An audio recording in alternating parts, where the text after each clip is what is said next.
네, 귀한 참여 감사합니다. 3주 만에 단상에 섭니다. 우리 함께 표어 외치고 함께 말씀 나눠보도록 하겠습니다. 말씀은 생명입니다. 기도는 능력입니다. 선교는 사랑입니다. 제자는 우리입니다. 이 네 가지의 귀한 기별과 표어가 우리 마음속에 다시 한번 새겨지기를 간절히 소망합니다. 오늘은 누가복음 24장에 있는 말씀을 본문으로 해서 다시 갈릴리로라는 제목으로 하나님 말씀을 함께 나누도록 하겠습니다. 누가복음 24장을 펴 놓으시고 함께 말씀을 들어주시면 좋겠습니다. 누가복음 24장 다 피셨죠? 누군가로부터 선물을 받는 것은 정말 기분 좋은 일입니다. 네, 선물을 주는 것도 좋지만 선물을 받으면 또 기분이 좋죠. 그리고 그 누군가가 자신을 좋아하거나 자신을 사랑하는 사람이라면 더 기분이 좋습니다. 그리고 더 가치가 있겠죠. 또한 모든 사람은 사랑하거나 뭔가 좋아하는 사람이 생기면 자꾸 주고 싶어 합니다. 어제 말한 것처럼 사랑은 받는 것보다 주는 것이 더 좋기 때문이죠. 제가 이번에 이제 휴가를 다녀오면서 속초 남북교회 장마부흥회 그쪽 설악지구 장마부흥회 우연히 참석하게 됐는데 거기는 좀 특이하게 하더라고요. 보통 이렇게 추첨을 해서 뽑으면 그 선물을 본인이 갖지 않습니까? 그쵸? 근데 거기는 추첨해서 뽑잖아요? 그 선물을 뽑은 사람이 그 선물을 가지고 남에게 주더라고요. 네. 추첨을 해서 기분 좋잖아요? 그거를 주는 거예요. 네. 그럼 또 누굴 뽑아요? 나와서 선물을 받고 그거를 줘요. 그래서 저 되게 독특한데 보기 좋다. 되게 생각을 많이 했었습니다. 하나님은 사랑이십니다. 그리고 그 하나님의 사랑은 우리에게 이렇게 말씀하시죠. 가장 좋은 것을 주고 싶다. 부모가 자식에게 주는 것처럼 하나님은 우리에게 가장 좋은 것을 주고 싶어 하시는데 그것이 무엇일까요? 하나님이 여러분에게 줄 수 있는 최고의 선물 뭘까요? 여러분 하나님께 무엇을 받고 싶으십니까? 오늘 누가복음 24장을 본문으로 해서 다시 갈릴리로라는 제목으로 말씀을 드리겠는데요. 본문이 길어서 다 읽지 않고 제가 중간중간에 좀 읽어드리도록 하겠습니다. 이 사진은 제 얼굴은 아닙니다. 제 어렸을 때 저는 경기도 광명시 소화동에 있는 한 작은 빌라에서 하나님을 잘 섬기는 부모님의 막내 아들로 자랐습니다. 저는 잘 기억이 나지 않지만 제 어렸을 때 별명이 이거였습니다. 꼴통이었습니다. 꼴통. 여기 써있죠. 꼴통. 네. 제 어렸을 때 별명이 꼴통이었습니다. 왜 꼴통이었냐면 저희 어머니의 증언은 이러합니다. 그럼 어릴 때 아이들이 낮잠 많이 자지 않습니까? 저희 아버지는 이제 3년 재활센터에 근무하셨기 때문에 3교대로 야근이 좀 잦으셨고 저희 어머니는 이제 부업을 하셨고 때로는 밖에서 일을 하셨었는데요. 저는 어렸을 때 낮잠을 많이 잤는데 제가 자다가 눈을 딱 떴는데 엄마가 없으면 이제 집안에 난리가 나는 것입니다. 저는 반드시 엄마가 옆에 있어야 됐습니다. 어릴 때부터 겁이 많아가지고 누군가 옆에 없으면 잠을 못 잤어요. 고등학교 때까지 그랬습니다. 그래서 눈 떴는데 엄마 없다. 그러면 그때부터 일어나서 안방을 팍 젖혀봅니다. 아무도 없어요. 손님방 다 방 확인해보고 없으면 이제 밖으로 나갑니다. 나가서 악을 씁니다. 엄마! 막 울어요. 그러면 온 동네 다니면서 엄마가 외치면 이제 동네 사람들이 다 아니까 아이고 또 저 형성이네 엄마 어디 갔구만. 저희 어머니가 반장 아줌마였는데 반장 아줌마 어디 갔구만 하고는 빨리 엄마를 이렇게 불러다가 저에게 데려다 줬습니다. 그러면 저는 왜 나 혼자 두고 갔냐고 막 따지고 엄마한테 막 뭐라 그러고 다시는 나 혼자 두지 말라고 다짐을 받아놓고 그럼 엄마가 알았어 다시는 안 그럴게 하면 이제 울음을 그쳤다고 합니다. 그 정도로 꼴통이었던 제가 이제 벌써 새 아이의 아버지가 되었습니다. 성경 말씀에 마태복음 18장 3절에 보면 이런 말씀이 있습니다. 저는 이 말씀을 이제 이해하는데요. 가라사대 진실로 너희에게 이르노니 너희가 돌이켜 어린 아이들과 같이 되지 아니하면 결단코 천국에 들어가지 못하리라. 여러분 이 말씀이 무슨 말씀일까요? 어린아이와 같이 되지 않으면 천국에 못 간대요. 그러니까 천국에 가는 사람의 특징이 뭐래요? 어린아이와 같다는 거예요. 그럼 어린아이의 어떤 특징을 말하는 걸까요? 순수함. 물론 또 있고 또 뭐가 있을까요? 어린아이의 가장 큰 특징은 다른 거 아닙니다. 어릴 때는요, 내가 너 1억, 10억, 100억 줄까? 아니면 엄마 내가 잠깐 데려갈까? 그럼 애들이 뭐라 그럴까요? 엄마 있어야 된다 그래요. 엄마 있어야 된다. 아빠 있어야 된다. 아무리 좋은 거를, 비싼 거를 줘도 아이들에게는 뭐가 최고예요? 엄마 아빠가 최고예요. 그 마음이 있는 자만 천국에 가는 것입니다. 그러니까 하나님의 임재하심, 하나님의 함께하심, 몇만금을 줘도, 몇 억을 줘도, 아니요 지구 전체를 줘도, 돈을 아무리 많이 줘도 그거 다 필요 없고 나 하나님 임재하시는 거, 하나님 함께 하시는 거 그거면 충분합니다 라고 말하는 사람이 어떤 사람이라고요? 어린아이 같은 마음이에요. 제가 어렸을 때 엄마 찾은 것처럼. 근데 지금은 엄마 안 찾습니다. 어른이 돼가지고 이제는 제가 엄마 없어도 잘 살죠. 우리가 그러면 안 돼요. 우리의 믿음이 어린아이와 같아야 합니다.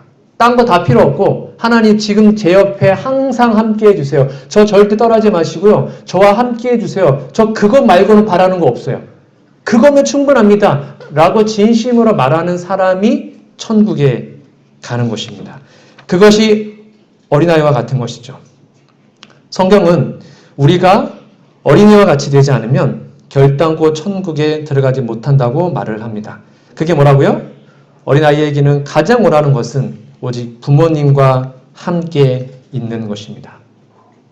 오늘 말씀 이게 결론입니다. 이러한 마음이 우리에게 지금 있는가를 생각해 보셔야 합니다. 정말 진심으로 하나님이 함께 하시는 것이 내 생애 최고의 기도 제목인가? 정말 내 옆에 하나님 함께 계심을 매일 경험하고 있는가? 아니면 뭐 하나님이 잠깐 없는 것 같아도 하나님 임재하심을 잘 못 느껴도 뭐 그냥 그런 대로 살아가고 있는가? 하나님의 영 없이. 만약에 그렇다면 우리는 천국에 들어갈 자격이 없을 수도 있습니다. 여러분들이 하나님으로부터 받을 수 있는 가장 가치 있는 것은 무엇일까요? 하나님 여러분들에게 무엇을 주고 싶어 하실까요? 다른 것이 아닙니다. 하나님 여러분들에게 그분 자신을 주고 싶어 하십니다. 그분이 여러분과 함께 있고 싶어 하십니다. 그래서 구약시대에는 성막을 세우시고 성소, 지성소의 셰케나 영광을 함께 하셨고 지금은 저와 여러분들을 교회라고 불러주시고 우리의 마음을 열고 우리의 마음의 보좌에 그분이 들어오시기를 열망하고 계셔요. 제발 문 두드리면서 문 열어다오. 내가 너의 마음속에 들어가고 싶다. 너와 함께하고 싶다고 우리에게 말씀하십니다. 오늘 본문 말씀인 누가복음 24장 13절부터 보면 두 명의 인물이 등장하는데요. 더 엄밀히 말하면 세 명의 인물이 등장합니다. 두 명은 엠마오로 가는 제자였고요. 다른 한 명은 예수님이었죠. 근데 성경은 이 세 사람의 모습을 좀 이상하게 기록하고 있습니다. 13절부터 좀 볼까요? 여러분 다 성경 찾으셨죠? 그날에 저희 중 둘이 예루살렘에서 20올이나 되는 엠마오라는 촌으로 가면서 이 모든 된 일을 서로 이야기하더라. 여기 이 모든 된 일이 뭔 일이었을까요? 예수님의 십자가에 관한 거였습니다. 예수님이 죽으셨다. 그리고 뭐 들리는 소문에 예수님이 부활했다더라. 그걸 얘기하고 있는 거예요, 지금. 십자가와 부활에 대해서. 저희가 서로 이야기하게 문의할 때 예수께서 가까이 이르러 저희와 동행하시나 저희의 눈이 가려워져서 그인 줄 알아보지 못하거늘 예수께서 이르시되 너희가 길 가면서 서로 주고받은 이야기가 무엇이냐 하시니 두 사람이 슬픈 빛을 띠고 머물러 서더라. 그럼 이상하지 않습니까? 이 두 사람이 나눴던 이야기의 주제가 뭐라고요? 나라가 망했대. 우리 집에 뭐 이게 아니었어요. 뭐요? 예수님의 십자가. 그 다음 예수님이 부활했다. 그 복음 아닙니까? 좋은 얘기잖아요. 근데 그 얘기를 하면서 그들의 얼굴빛은 뭐예요? 슬픈 빛을 띠고 그 얘기를 하고 있는 것입니다. 왜 그랬을까요? 예수님이 죽으셨다. 예수님이 3일 만에 부활하셨대. 그럼 막 기쁘고 행복해야 되는 거 아닙니까? 근데 예수님에 대해서 이야기를 했는데 그들의 얼굴빛은 낯빛은 어두웠습니다. 슬펐습니다. 왜 그들이 그렇게 됐을까요? 혹시 이들의 모습 속에서 우리들의 모습은 보이지 않습니까? 오늘날 생각보다 많은 사람들이 이렇게 살아갑니다. 교회 가서 예배 드립니다. 그리고 예수님에 대해서 이야기합니다. 말씀을 봅니다. 기도합니다. 심지어는 저처럼 예수님에 대해서 설교까지 합니다. 가르칩니다. 성경을요. 하지만 마음에는 기쁨이 없고 얼굴에는 기쁨이 없고 그냥 다들 우중충하게 앉아 계시고 혹시 그런 모습들이 우리의 모습은 아닌지를 생각해 봐야 되는 것입니다. 두 제자가 분명히 대화의 주제가 뭐였다고요? 예수님에 대한 거였습니다. 예수님의 십자가와 부활이었어요. 근데 그들의 얼굴빛은 우중충했다는 것입니다.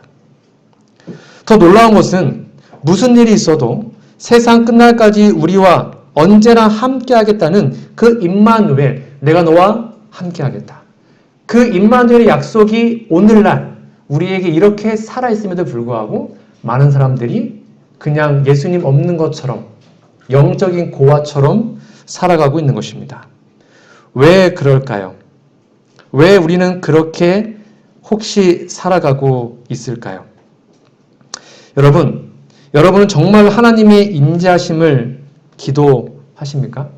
매일 아침마다 정말 간절하게 하나님 오늘 하루 저와 함께 해주세요.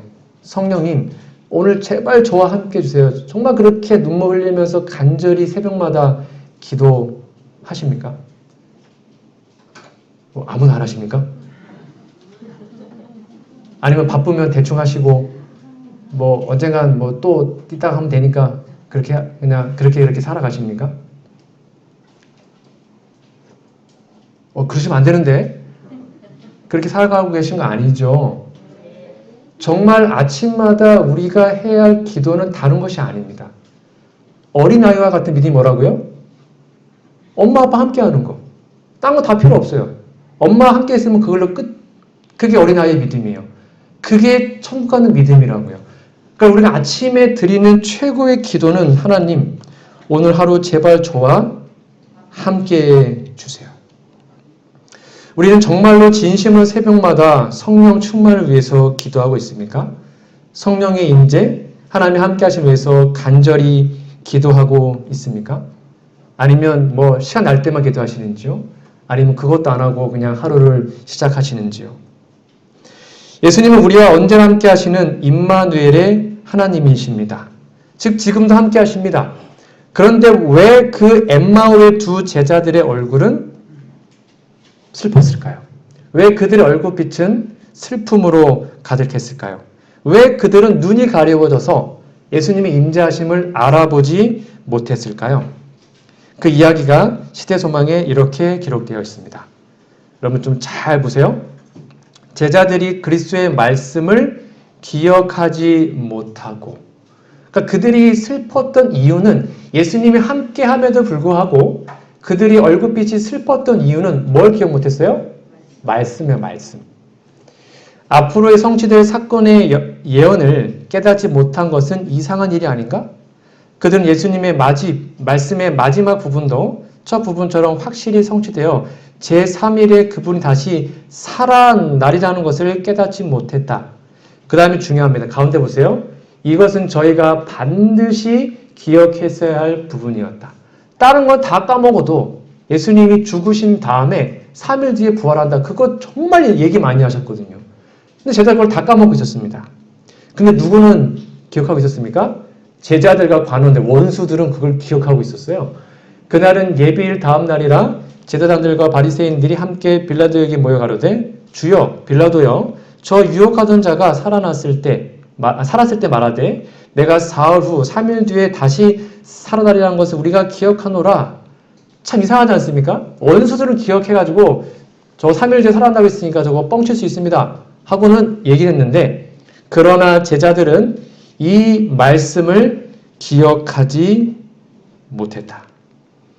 이것이 그 두 제자의 가장 큰 문제였다는 것입니다. 예수님에 대해서 이야기했습니다.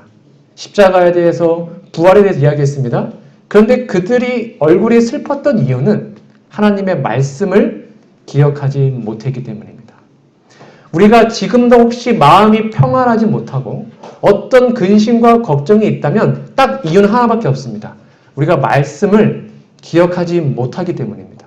성경은 누누이 얘기합니다. 두려워하지 말라. 내가 너와 함께함이니라. 두려워하지 말래요. 항상 기뻐하라. 쉬지 말고 기도하라. 범사에 감사하라. 불평하지 말래요.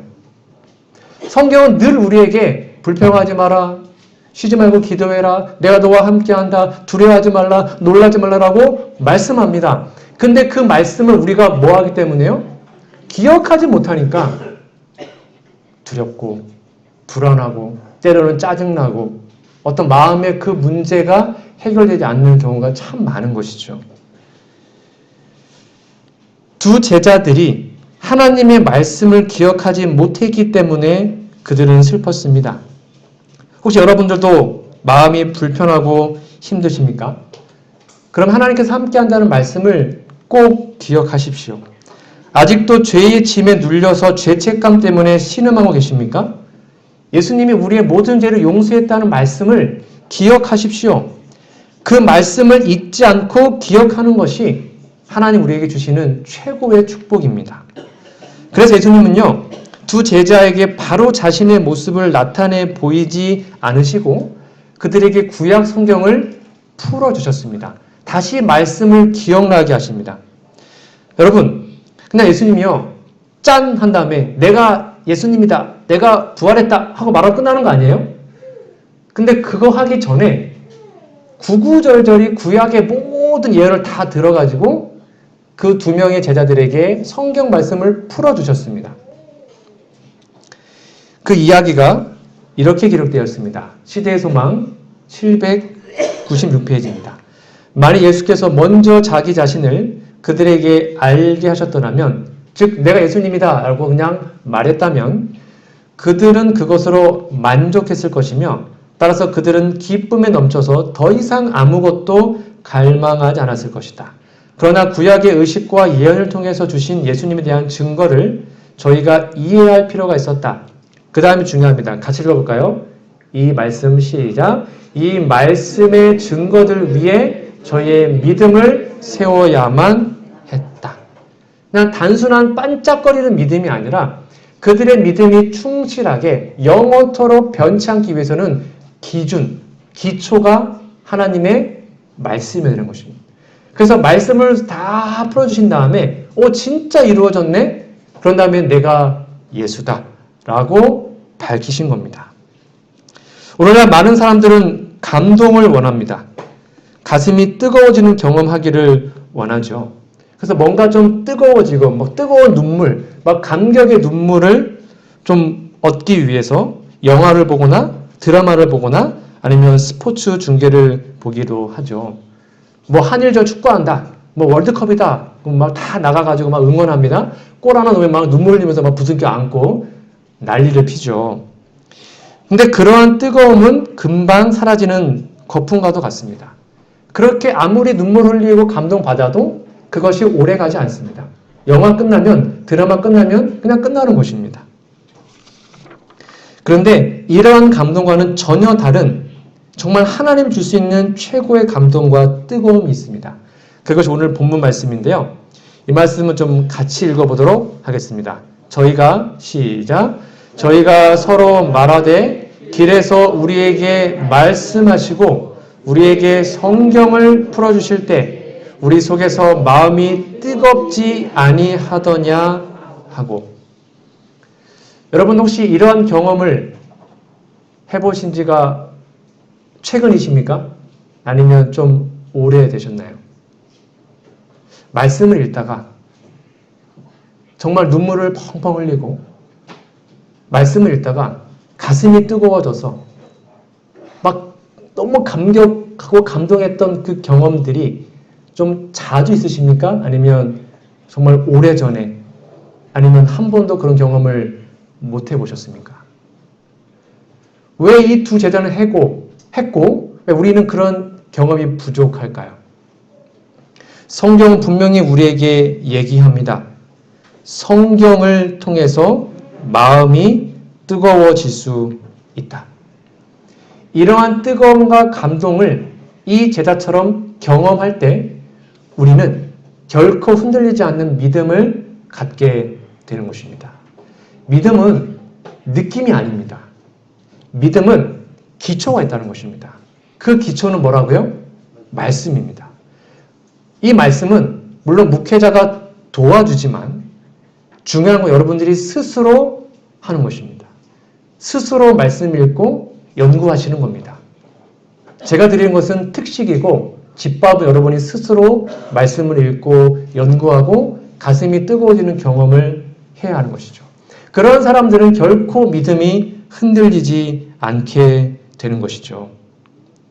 예수님은 그들에게 구약 성경을 풀어주시면서 그날의 뜨거움을 끄집어내셨고 감동의 기초를 단단하게 하셨습니다.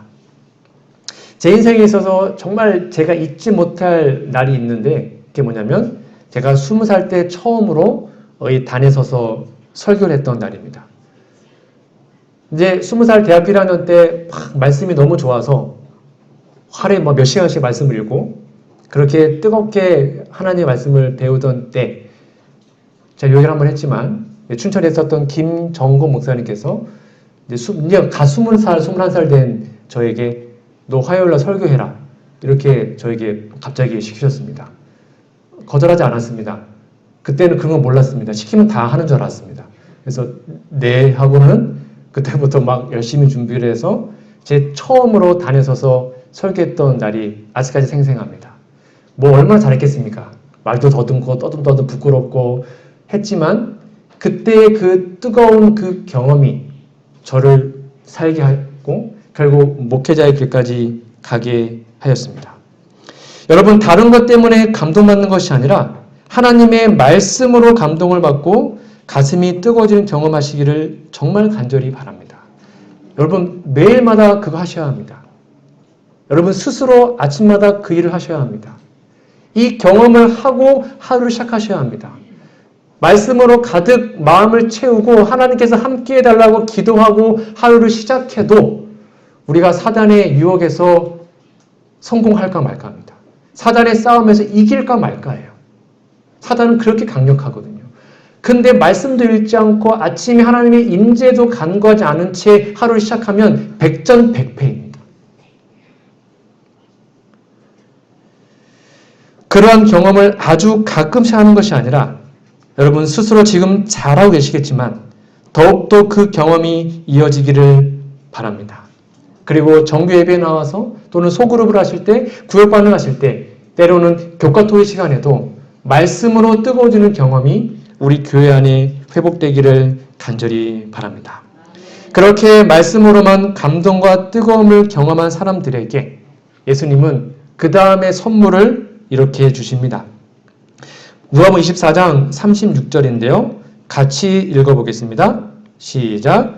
이 말을 할 때에 예수께서 친히 그 가운데 서서 가라사대 너희에게 평강이 있을지어다 하시니. 저는 이 말씀을 참 좋아합니다. 예수님께서 그렇게 예수님이 부활한 것도 모르고 벌벌벌벌 떨어서 혼자 이렇게 모여서 숨어있는 다락방에 숨어있는 제자들에게 나타나셔서 했던 첫 번째 말이 이거였습니다. 이 말씀은 예수님이 제자들에게 줬던 최고의 선물이었고 예수님이 지금 우리들에게 주고 싶어하는 최고의 선물입니다. 우리가 다른 일반 백성들과 즉 불신자들과 다른 게 뭐냐면 요겁니다. 마음의 평강입니다. 일반 사람들은 먹고 사는 문제, 세상 돌아가는 경제 뭐 이런 것 때문에 막 고민이 많습니다. 어떻게 될까? 근데 우리는 그 답을 다 알고 있습니다. 우리는 걱정 안 합니다. 정말 그리스도인들은 걱정하지 않습니다. 오히려 기뻐합니다. 예수님의 재림이 정말 가까웠으니까요. 두려워하지 않습니다. 그날이 속히 오기를 고대하니까요. 근데 예수님은 그 제자들에게 첫 번째로 했던 선물, 첫 번째의 설교가 뭐였다고요? 너희에게 평강이 있으면 좋겠다. 여러분의 마음속에는 평강이 있습니까? 정말 그 누구도 흔들지 못하는 평강을 소유하고 계십니까? 만약 그렇지 못하다면 이거 달라고 기도하셔야 합니다. 불안하고 걱정하고 근심하는 것은 예수님이 내 안에 없다는 것입니다. 예수님이 내 안에 계시고 하나님의 임재하심이 있으면 그 결과가 마음의 평강입니다. 아까 우리 전단원님께서 하나님께 맡겨라 라고 말씀하셨는데 그게 그 말인 것입니다. 이게 복음의 핵심이죠. 저 예수님 잘 믿어요 라고 말을 하는데 늘 걱정 근심에 쌓여 있다면 그걸 믿는 게 아니겠죠. 예수님은 정말 상상할 수 없을 만큼 큰 시험과 어려움을 당했지만 예수님 마음속에는 절대적인 평강을 소유하고 계셨습니다. 마태복음 8장을 좀 볼까요? 마태복음 8장에 보면 예수님 제자들과 함께 바다를 배를 타고 건너갔습니다. 그때 막 풍랑이 일었잖아요. 그 풍랑이 일었을 때 이렇게 얘기하고 있습니다. 시대소망 335페이지입니다. 예수께서 일어나셔서 폭풍을 대하셨을 때 그는 극히 평온하셨다. 다 죽겠다고 막 벌벌 떨고 있는데 예수님은 평온했습니다. 예수의 마음에는 두려움이 없었으므로 말이나 표정에 두려워하시는 기색이 없었다. 그러나 예수께서는 당신이 가지신 전능하신 능력에 의뢰하지 않으셨다. 생각해보세요. 막 폭풍이 몰아치는데 다 물 퍼낸다고 막 벌벌벌 떨고 있는데 예수님 마음이 평강했습니다.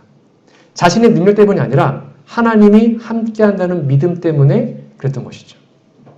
이게 예수님의 모습이셨습니다. 사람들은 자신들이 진정으로 경험되어진 것을 말할 때 힘과 능력이 있죠. 그래서 저도 맨발 걷기를 하라는 말은 제가 아주 자신 있게 얘기합니다. 제가 해보니까 좋으니까 막 입에 침을 튀기면서 막 눈 이따맣게 뜨면서 막 얘기를 합니다. 그럼 사람들이 오 진짜 좋은 것 같네 하고 그래요. 어떠한 어려움과 시련이 있더라도 언제나 평강을 소유한 사람, 그분이 예수님이었는데요. 그 예수님이 너희에게 평강이 있을지어다 라고 말을 하자 그 말에는 힘이 있었던 것이죠. 우리는 때때로 이러한 문제들을 잘못된 방법으로 해결할 때가 참 많이 있는 것 같습니다. 누군가가 힘들어합니다. 누군가가 고민합니다. 좌절과 절망에 빠져 있습니다. 그 사람들에게 내가 뭔가를 해주려고 노력하지 마시고 누구를요? 예수님을 소개하고 예수님과 함께 할 수 있도록 도와주는 것. 그것이 진정한 위로임을 우리는 기억해야 하는 것이죠. 이런 것은 마음의 아픔과 슬픔이 있는 사람들에게는 내가 뭔가 해주려고 하면 더 큰 부담으로 다가올 때가 있습니다. 그러나 예수님의 임재하심과 예수님의 도우심을 그들에게 알려준다면 그들은 희망과 용기를 얻게 될 것입니다. 그러므로 무조건 평강하라고 말씀하지 마시고 평강을 줄 수 있는 예수님을 소개하는 것, 그것이 진정한 위로인 것이죠. 예수님은 직접 생선을 잡수시고 다시 그들의 마음을 열어서 성경을 가르치시고 그들에게 말씀을 근거한 평강을 선물로 주셨던 것이죠. 이렇게 나와 있습니다. 시대소망 803페이지입니다. 예수님이 탄생하실 때 천사는 땅에서는 기뻐하심 입은 사람 중에 평화로다라고 선포하셨다. 부활하신 후 처음으로 제자들에게 나타나신 주님은 이제도 너희에게 평안이 있을지어다라는 축복의 말씀으로 그들에게 말씀하셨다. 예수께서는 항상 의심과 공포심에 사로잡혀 번민하는 영혼들에게 평화를 선포하실 준비를 하고 계신다. 그분은 우리가 그분을 향해 마음의 문을 열기를 기다리시며 우리와 함께 유하기를 바라신다. 예수님이 뭘 바라신다고요? 우리가 마음을 열고 우리와 함께 하기를 바라십니다. 그게 하나님의 최고의 소원입니다. 최고의 축복입니다. 하나님 우리에게 평강을 주기를 원하십니다. 제발 이 귀한 복을 받으시기 바랍니다. 이 복을 위해서 기도하십시오. 하나님께서 함께 해달라고 내 마음의 근심, 걱정, 고민 다 없어져 달라고 내 마음에는 죄책감을 다 가져가 달라고 그리고 그 누구도 흔들 수 없는 기쁨과 평강을 내 마음에 달라고 기도하는 것이죠. 매일 아침마다 새벽마다. 그러할 때 예수님은 하나님은 그 귀한 축복을 우리에게 주실 것입니다. 이렇게 진정한 평강을 소유한 그 사람들이 우리 모두가 되기를 간절히 소망합니다. 오늘 말씀의 제목은 다시 갈릴리로라는 제목인데요. 이 제목을 이해하기 위해서는 누가복음 24장 6절 말씀을 좀 이해하셔야 합니다. 24장 6절인데요. 여기 계시지 않고 살아나셨느니라. 갈릴리에 계실 때에 너희에게 어떻게 말씀하신 것을 기억하라 라고 얘기합니다. 여러분, 예수님께서 제자들에게 갈릴리에 있을 때 무슨 말씀을 하셨을까요? 내가 부활하면 어떻게 하게 될 거다 라고 말씀하셨거든요. 그 말씀이 뭐였을까요? 그 말씀이 바로 여기에 기록이 되어 있습니다. 마태복음 26장 32절입니다. 잘 보세요. 그러나 내가 살아난 후에 너희보다 먼저 갈릴리로 가리라. 마태복음 28장 10절 내 형제들에게 갈릴리로 가라 하라. 거기서 나를 보리라 라고 예고하고 있습니다. 여러분, 예수님은 부활하신 다음에 다시 갈릴리로 가겠다고 말씀하셨고요. 제자들에게도 부활한 다음에 갈릴리로 오라고 말씀하셨습니다. 그럼 여기 지도에 보시면 예수님이 예루살렘에서 부활했습니다. 갈릴리가 북쪽에 있습니다. 생각보다 멀어요. 근데 왜 갑자기 예루살렘에서 그냥 예수님 만나면 되지? 예수님과 제자들이 만나면 되잖아요. 근데 왜 갈릴리까지 굳이 가라고 하셨을까요? 왜 하필이면 부활 후에 다시 갈릴리로 가라고 하셨을까요? 예루살렘에서 복음 전하고 거기서 승천하면 되는 거 아닙니까? 왜 거기로 가라고 했을까요? 그 이유는 간단합니다. 여러분, 제자들에게 갈릴리란 바로 그들의 삶의 터전이었습니다. 제자들의 집, 제자들의 일터, 가정, 그 모든 것들이 다 갈릴리에 있었습니다. 그러므로 그 제자들이 땅끝까지 복음을 전하는 그 출발점으로, 사도행전의 기적의 출발점으로 예수님은 그들의 삶의 현장인 갈릴리를 선택하신 겁니다. 이건 오늘날 우리에게 의미하는 바가 굉장히 큽니다. 무슨 말인가 하면 요 앞에 보시면 좋겠습니다. 그리스도인이란 예수님께서 언제나 자신과 함께 하심을 믿는 자이고요. 하나님의 인자심을 세상의 어떤 것보다 원하는 자들입니다. 또한 말씀으로 뜨거움을 느끼며 마음 깊은 곳에는 그 누구도 빼앗을 수 없는 하늘의 평강을 소유한 사람들입니다. 그러므로 참된 그리스도인의 증거는 교회 안에서 드러나는 것이 아닙니다. 제가 여러 번 말씀드렸죠? 우리가 교회 안에서는 사기꾼도 거룩한 척, 믿음 있는 척 할 수 있습니다. 교회 안에는 다 착해 보일 수 있습니다. 다 믿음 경건에 그렇게 연기할 수 있습니다. 우리가 참된 그리스도인인지 아닌지를 판단하는 곳은 바로 우리의 삶의 터전, 우리의 갈릴리입니다. 우리의 갈릴리가 진짜 우리의 모습이 드러나는 곳이죠. 그리고 그 갈릴리는 우리의 직장과 가정으로 압축할 수 있습니다. 누구보다도 나를 가장 잘 아는 자들이 있는 삶의 현장, 직장에서 또한 가정에서 진정한 그리스도인으로 살아가지 않는다면 교회에서 경건해 보이는 모습은 꾸며진 연기밖에 되지 않는 것이죠. 그래서 꾸며진 연기로는 절대로 하나님의 남은 자손으로서의 사명, 땅끝까지 복음을 전하는 사명을 감당할 수가 없습니다. 그래서 예수님은 그들을 다시 갈릴리로 부르셨습니다. 그래서 삶의 터전, 너희의 직장, 너희의 가정에서 진짜 예수님의 제자로 거듭나라. 준비되라. 그런 다음에 거기서부터 땅끝까지 복음을 전하는 것이다 라고 말씀하신 겁니다. 그러므로 복음의 진짜 시작점, 출발점은 우리의 가정입니다. 우리의 가정에 있는 가족들, 그리고 우리의 이웃들에게 하나님의 진정한 사랑과 품성을 우리의 삶을 통해서 드러날 때, 그때 점점 그 영역이 확대되어 땅끝까지 복음이 전해지는 것이죠. 그러한 아름다운 모습이 진짜 직장과 가정에서 하나님의 재림 성도로 그리스도인으로 인정받는 모습이 우리 모두가 되기를 간절히 바랍니다. 저는 오늘 다시 갈릴리로라는 제목으로 말씀을 드렸는데요. 오늘 설교 말씀에서 가장 중요한 단어는 요 단어입니다. 임재입니다. 하나님의 임재하심, 어린아이와 같이 하나님 함께 하심을 최고의 복으로 느끼시고 기도하시기 바랍니다. 그게 정말 중요한 최고의 선물입니다. 그리고 감동과 뜨거움입니다. 다른 거 드라마나 영화 보면서 감동받지 마시고 하나님의 말씀 때문에 가슴이 막 뜨거워지는 경험, 하나님의 말씀을 읽고 막 눈물을 흘려보는 경험, 하나님의 말씀을 읽고 가슴이 벅차오르는 경험이 자주 아니면 매일 우리의 삶에 회복되기를 간절히 바랍니다. 그런 사람들은 뭘 느낍니까? 평강.